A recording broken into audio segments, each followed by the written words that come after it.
Bismillahirrahmanirrahim. Assalamualaikum warahmatullahi wabarakatuh. Halo guys semua, ketemu lagi dengan saya Bang Jako yang mengampu channel Jalan Qadim, jalan yang menuju pencerahan, pembebasan dan keabadian. Ada yang bertanya ya kemarin, Bang Jako mengampu Jalan Qadim. Sebenarnya yang dimaksud Qadim itu apa sih sebenarnya? Ini yang menarik karena memang saya sering menyinggung tentang Qadim ya. Bahkan ada beberapa statement atau pernyataan saya kemarin pada saat di dialog tentang AI dan Thorikah. Di situ saya mengatakan bahwa jikalau ingin keluar dari ketakutan-ketakutan tentang dampak dari artificial intelligence itu ya move lah atau bergeraklah ke alam Qadim ya, karena di alam itu segala hal atau ketakutan-ketakutan terhadap dampak-dampak dari kemajuan teknologi dan sebagainya itu tidak akan berefek ketika kamu masuk ke alam itu. Apa sebenarnya alam Qadim itu ya? Kalau kita mencoba menelusuri secara etimologisnya ya, Qadim itu kan berasal dari bahasa Arab ya. Dia belajar dari bahasa Arab yang artinya kalau tidak salah itu kuno atau tua ya. Kemudian ada lagi pengertiannya itu abadi, kekal ya, tidak memiliki awal dan tidak memiliki akhir. Jadi sebenarnya Qadim itu adalah ya itu tadi, kekekalan itu tadi ya. Kemudian ini Qadim ini juga kadang dihubungkan dengan sifat-sifat Allah ya, Allah yang Maha Qadim. Nah itu memang secara teologis Qadim itu selalu digunakan untuk menjelaskan sifat-sifat Allah, bahwa Allah itu tidak memiliki awal dan tidak memiliki akhir. Kalau dalam Al-Quran sendiri itu kan ada beberapa ayat yang mengupas atau menjelaskan tentang Qadim ini ya, seperti kalau tidak salah itu di surat Al-Hadid ayat 3, dialah yang awal dan dialah yang akhir. Kemudian kalau tidak salah ada di surat Al-Baqarah juga, itu ayat 20 ya, dialah yang tidak memiliki awal dan tidak memiliki akhir. Nah itu sebenarnya itu adalah dalil-dalil yang terkait dengan yang namanya Qadim ini. Nah, kadang kalau kita mengatakan bahwa tujuan kita hanya untuk menuju ke Allah, ya berarti kan sama kalau kita katakan bahwa ya tujuan kita adalah bergerak ke alam Qadim, ya sebuah alam di mana di situ tiada awal dan tiada akhir. Gitu. Nah, makanya ada yang kemudian bertanya juga, loh apa bedanya dengan alam akhirat? Nah ini yang menarik ya. Sebenarnya ya sama aja. Yang dimaksud dengan alam Qadim itu adalah alam akhirat itu. Definisi alam akhirat salah satunya adalah kekal dan abadi, ya enggak? Nah kemudian selalu dikatakan bahwa alam hari akhirat itu adalah hari kemudian ya, atau hari akhir. Artinya sebuah situasi setelah situasi dunia hancur ya. Nah padahal ya kalau kita mau berpikir secara logis dan mendalam, akhirat itu kan kekal, tidak ada awal, tidak ada akhir. Jadi sebenarnya ketika kamu menjalani kehidupan di dunia, sebenarnya secara tidak langsung kamu pun sudah dalam rentang waktu akhirat itu sendiri ya.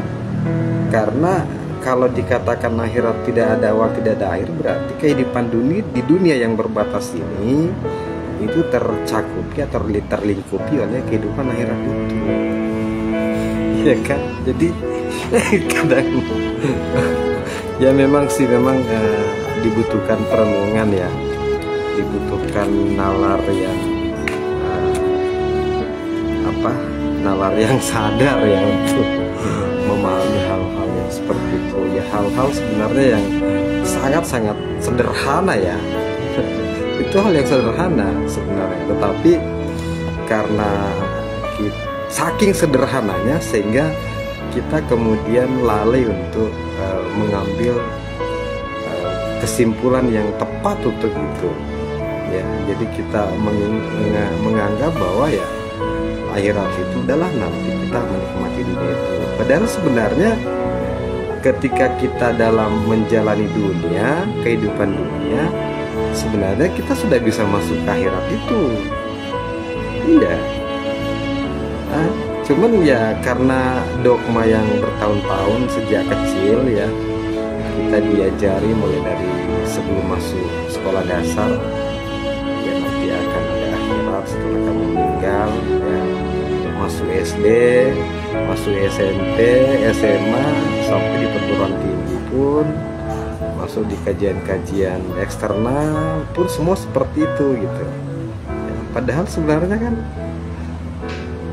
kalau kita berkata tentang akhirat, definisinya bahwa dia kekal ya, dia tidak awal tidak ada akhir, berarti sebenarnya kehidupan dunia ini sudah terlingkupi oleh kehidupan akhirat ya kan, seperti itu ya. Nah tinggal sebenarnya pertanyaan yang tepat sebenarnya adalah bagaimana cara memasuki alam akhirat itu ya. Ini kan ya, misalnya nih ya, isu-isu tentang akhirat itu kan kita tahu ya dari sejarah atau cerita-cerita tentang Rasulullah ya, bagi dalam ya kita percaya itu ya karena ucapan dari baginda Nabi ya tentang hari akhirat itu. Pertanyaan yang paling sederhana adalah apakah baginda Nabi ketika mengungkapkan isu tentang akhirat itu beliau dalam situasi sudah mati kah ya,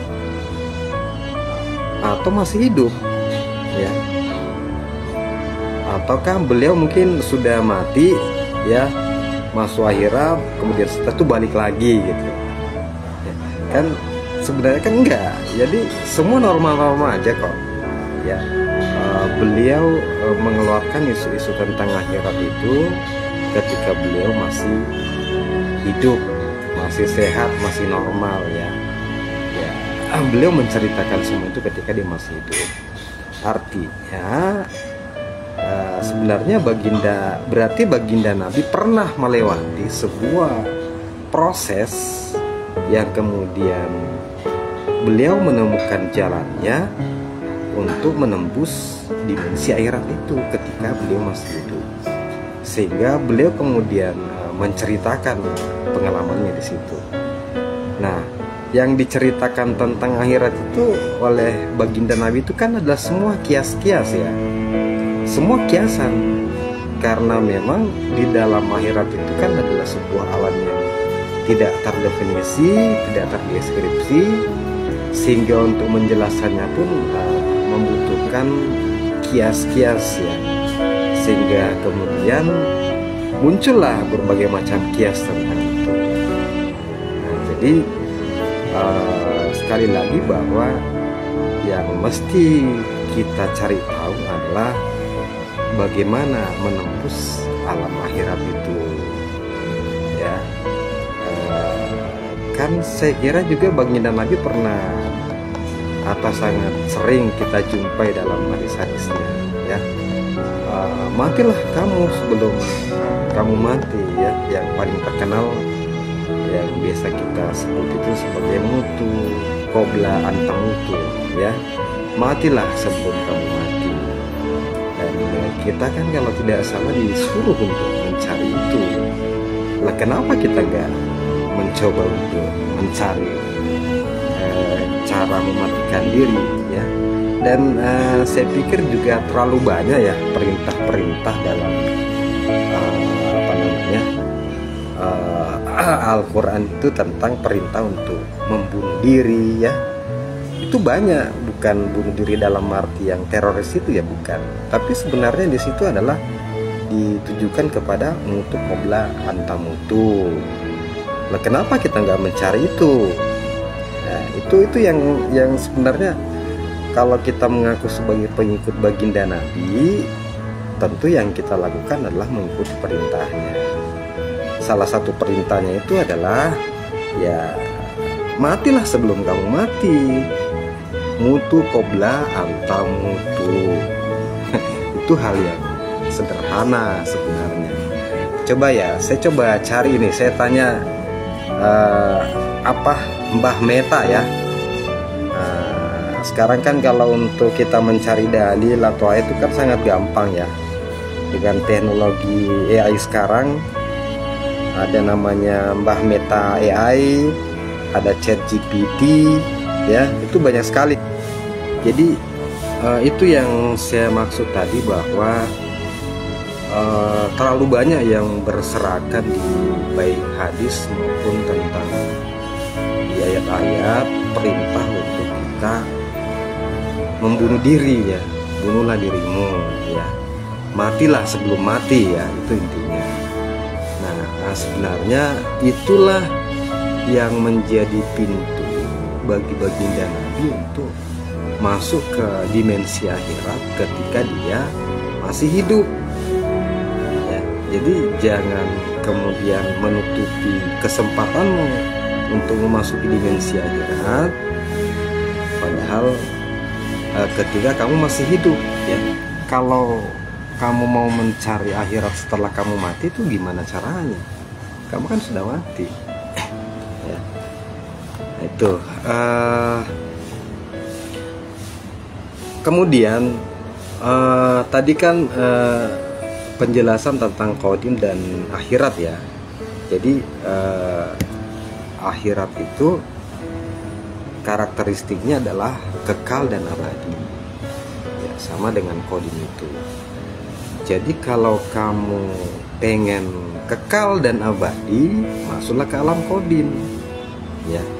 Ketika kamu masuk di situ, akan hilang itu semua ketakutanmu tentang kematian ya, gak ada itu ya.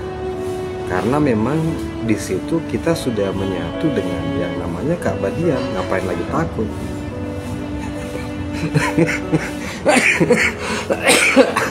Iya iya. Jadi saya kadang lucu aja ya melihat ketika kita sudah masuk ke dimensi itu, kita akan melihat semuanya itu menjadi lucu gitu. Karena apa namanya, memang di alam baharu itu adalah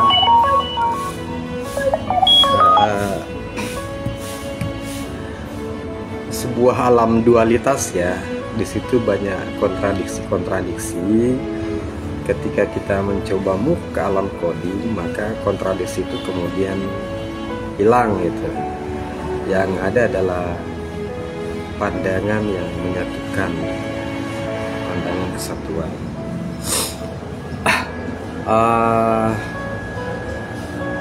Ya jadi gini, untuk mempersingkat siaran langsung kita kali ini ya.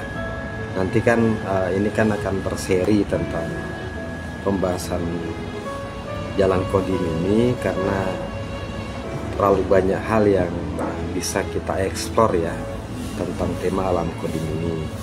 Ini hanya sebagai pengantar saja. Tadi saya cuma menjelaskan secara etimologisnya atau arti secara katanya, bahwa qadim itu adalah tiada awal tiada akhir ya. Nah, kalau tiada awal tiada akhir berarti kan sebenarnya itu identik dengan akhirat itu sendiri Ya, nah kalau kita mencoba melakukan pengkajian kan memang benar seperti itu. Akhirat itu adalah sesuatu yang kekal, tiada awal tiada akhir. Berarti ketika kita menjalani kehidupan di dunia, sebenarnya secara kita tidak sadari, kehidupan kita ini sudah dilingkupi dengan kehidupan akhirat itu sendiri. Hanya saja kita tidak menyadarinya karena kita masih selama ini kita berada di dimensi dunia itu sendiri. Bagaimana cara supaya kita bisa tahu? Ya kita harus move atau pindah atau naik ke dimensi kodim itu atau dimensi akhirat itu. Ya. Nah, setelah kita masuk ke dimensi itu barulah kita bisa menyadari bahwa ternyata memang kita sudah berada di atas dimensi dunia itu. Ya. Ada beberapa ciri itu terkait dengan bahwa kita sudah berada di dimensi akhirat itu ya. Misalnya kita kelihatan asing ya sama orang-orang di sekitar kita. Kemudian berikutnya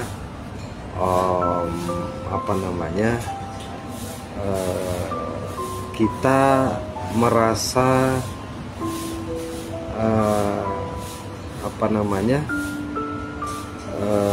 di sekeliling kita itu kayak aneh aja gitu ya, aneh. Ada beberapa ciri khusus. Kemudian juga kita sudah jarang atau tidak pernah bermimpi lagi ya. Nah ini yang menarik, kenapa kalau kita masuk di alam kodim itu kita sudah jarang atau bahkan tidak pernah bermimpi lagi. Karena kan sebenarnya mimpi itu adalah bawaan alam sadar ya, alam bawah sadar. Itulah yang kemudian mewujud, yang muncul sebagai sebuah kesadaran dalam ketika kita tidur, dan itu nyata ya. Karena memang karena kita berada di dimensi alam bawah sadar itu, makanya itu kemudian menjadi sangat nyata itu pada saat kita mimpi. Nah nanti setelah kita terbangun dari tidur, ya barulah kita menyadari bahwa itu adalah fata morgana gitu. Karena kita sudah naik dimensi. Sama ketika kita masih di dunia ini, kita harus move ke dimensi kodim. Di situ kemudian kita baru merasakan bahwa ternyata kehidupan di dunia ini cuma fata morgana gitu. Ya, memang sih agak-agak gimana gitu ya kalau mengatakan fata morgana. Faktanya kan misalnya ya di sini kita tetap ngopi gitu ya. Kemudian di sini pun kita tetap merokok gitu ya.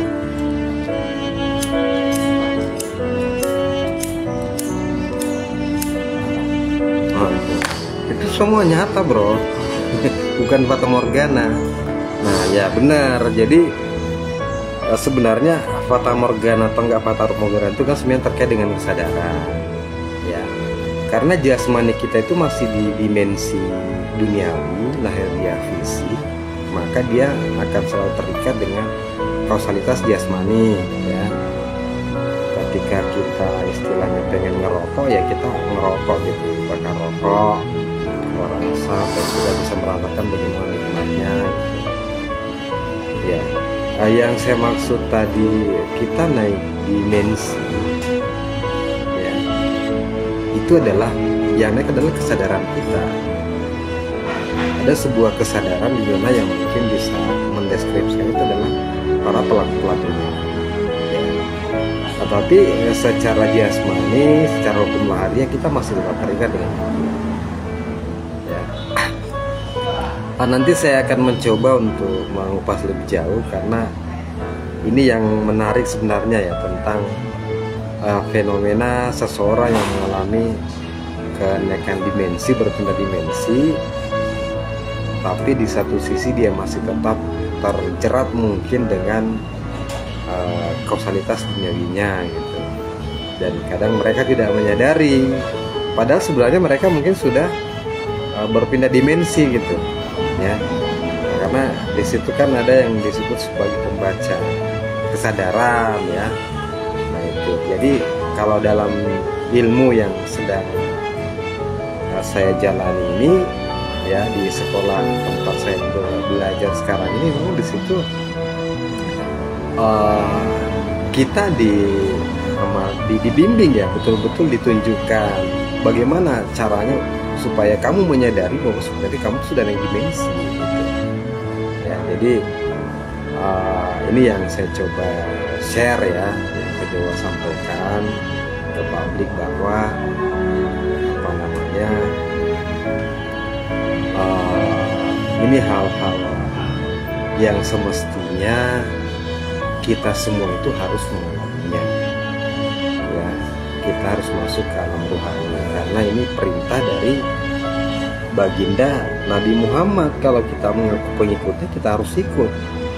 Dia bilang bahwa masuklah ke dalam Islam secara kafah ya. Kafah kan di situ adalah jasmani dan rohanimu ya. Nah, sebenarnya masuk ke jalan qadim itu adalah masuk ke rohani. Disitulah ketika kamu masuk ke dalam rohani sendiri, disitulah kamu akan merasakan hal-hal yang seperti yang saya sebutkan tadi ya. Apa yang dimaksud dengan dunia ini fata morgana ya, apa yang dimaksud dengan keabadian gitu. Jadi di situ kita akan merasakan ya. Nah itu butuh sebuah kias, sebuah uraian dan sebuah deskripsi yang ya agak-agak yang harus presisi gitu, karena alam itu kan adalah alam qadim, itu adalah alam yang tidak terdeskripsi. Ketika kita kemudian mencoba mendeskripsikannya, itu pasti memunculkan distorsi ya.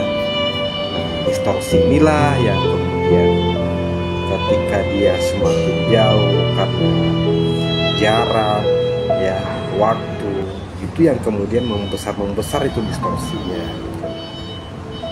Nah makanya kita butuh beberapa kali pertemuan lah ya untuk menuntaskan tentang